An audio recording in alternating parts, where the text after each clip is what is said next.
So in summary, before we get to the questions, is we showed how electric tankless water heaters save energy. We showed how much water is wasted and how much water we believe you can save.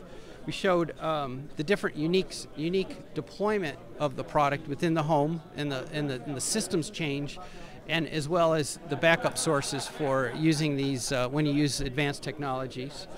Dismiss the myth on the power issues, and then finally recommending some different changes on how to measure the efficiency at the point of use rather than the water heater. Any questions? Okay.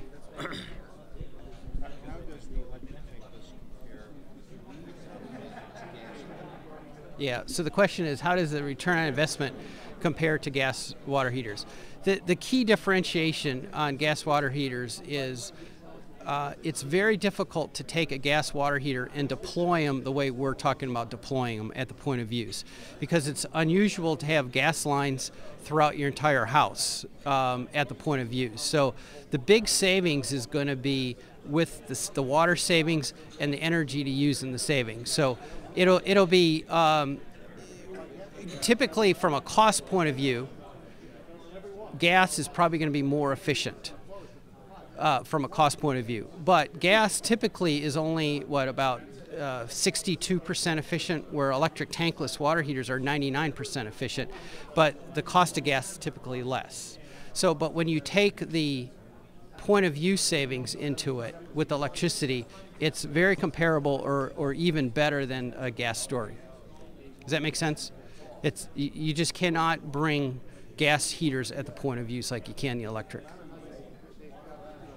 That I understand, but the cost of operating a single gas water heater compared to a single tankless electric. Yeah.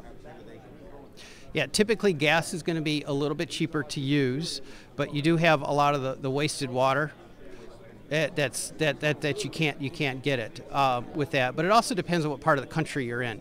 Like if you have lower electricity costs, it's comparable.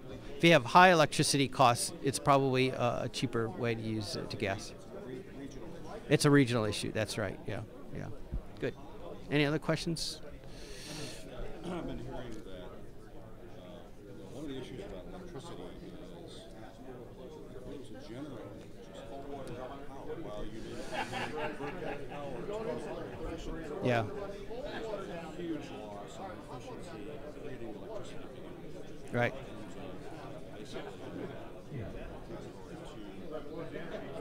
Yeah.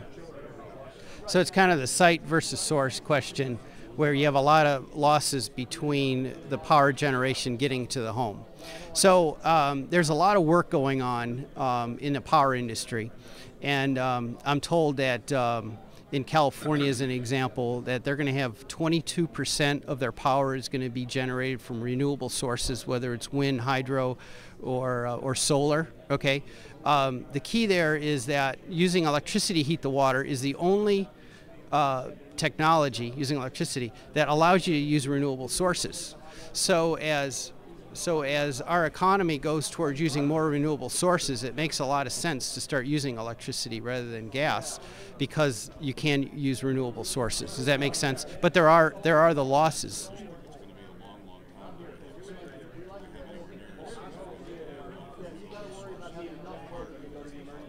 Right, right, and it's, we're into this. The question, the thought is that, it's going to be a long time till you get there, and this is kind of a long-term strategy, and the more that we go towards renewable sources, the more this technology makes sense, and that's kind of the strategy of the U.S. is to use more renewable sources. Any other questions?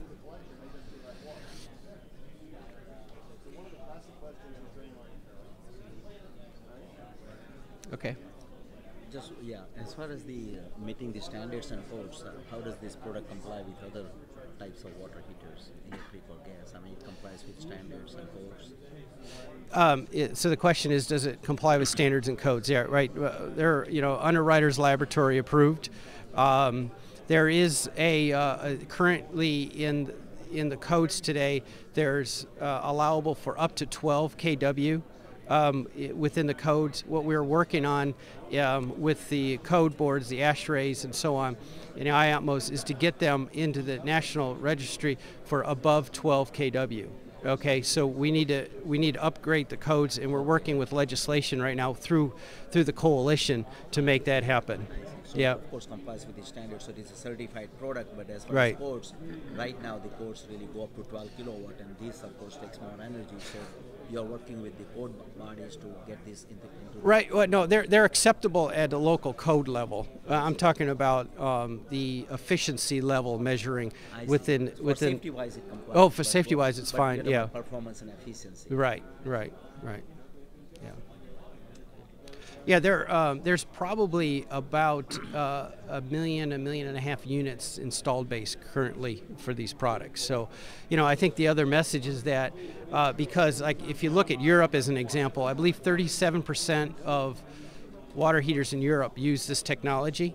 And the reason for that is that Europe doesn't have the resources that America has, and so they conserve water more, they conserve electricity more.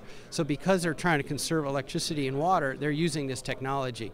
In America, we're finally coming to the realization that we have a problem and a challenge as well. This is not a new technology. It's not new technology at all. No. But the technology, I guess, it's probably been using 75 years, but the products have changed a lot to allow them to have higher kWs to be able to serve a bigger need. And so, the units from 75 years ago weren't as efficient and weren't as user-friendly as they are today.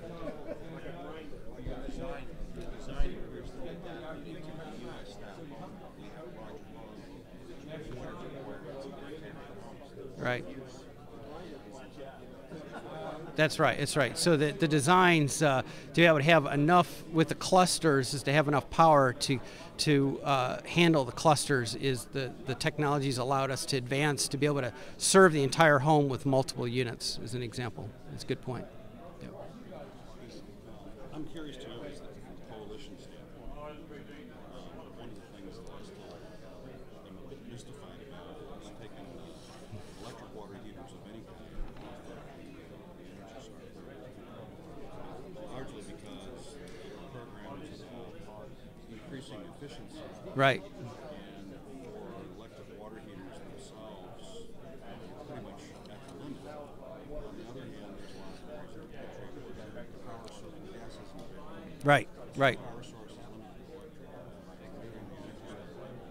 They're not encouraging anybody to make sure that they buy. No, that's a good point. So the question is, what about Energy Star and the technology? So if somebody has electricity, there's really only one Energy Star qualified heater, and that's what they call the heat pump water heater. And that's not right for everybody everywhere, okay? So that's their only choice, and they just have gotten introduced recently in the marketplace, so the jury's still out on how they're going to perform. But so if someone has electricity and they want to get an efficient product, they don't really have much of a choice today. So when you take into account the point of use savings and the water savings, there's a real story there. And the purpose of the coalition that we formed was to get that message out, to be able to communicate that and to work with the Energy Star and the EPA to get them to be Energy Stars certified. We're making very good progress in that area. Matter of fact, electric tankless water heaters are currently in the Homestar bill right now, in the one that was passed by the House last Thursday, and now we're working with the Senate to get them included in the Homestar bill as well. Yeah, so people are starting to wake up and look at the technology and say, yeah, you're right, there are real opportunities here.